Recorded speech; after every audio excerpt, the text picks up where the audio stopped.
In this experiment, we'll use an open return wind tunnel to measure the total drag and pressure distribution on a cylinder, and the airstream speed can be controlled by the downstream exhaust fan.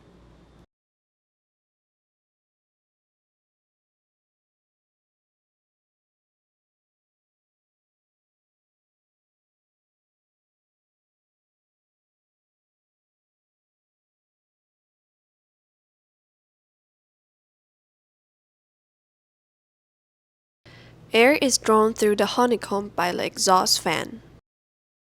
Here, the honeycomb straightens the swirl induced by the rotating fan. Then 3 settling screens are implemented in sequence to regulate the air stream eddies. The contraction section will speed up the passing fluid to the desired test flow speed. The desired airflow enters the long and uniform test section. We install a downstream pitot tube to monitor the flow speed. The test object, the cylinder, is installed in the test section for subsequent measurements. Then the fast airstream enters the diffuser so that it gradually expands and slows down, with the air pressure rising closer to the ambient pressure. Finally, at the end of this open return wind tunnel sits the exhaust fan that sucks the air and generates the test flow field. Now we look at the test object and the instrumentation. The experiment aims to measure the total drag and the pressure drag on a cylinder. Hence, manometers are set inside the cylinder to measure the pressure distribution on it.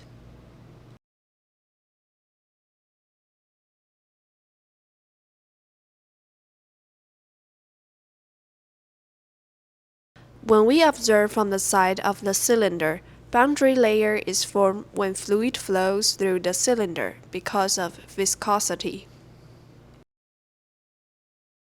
Upstream and downstream pressure will not be the same because of boundary layers. Besides pressure drag, total drag on a cylinder would also be measured in this experiment.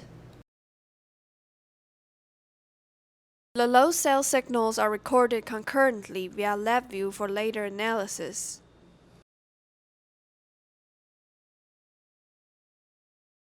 Now we brief the experiment procedures. We can adjust the fan duty through the inverter. The up button is used for increasing the fan duty. The down button is used for lowering the fan duty. And the left button is used for changing the digit to be adjusted. After adjusting the value, press Enter. Then press the Run button to turn on the fan. We can use hot wire and a thermometer to measure the mean flow velocity in the wind tunnel. Then obtain the total drag on the cylinder by reading the load cell signal.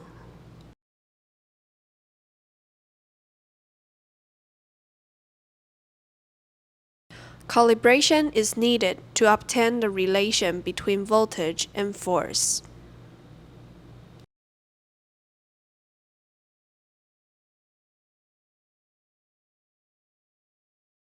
Also, record the atmospheric pressure reference and the height difference from other liquid columns.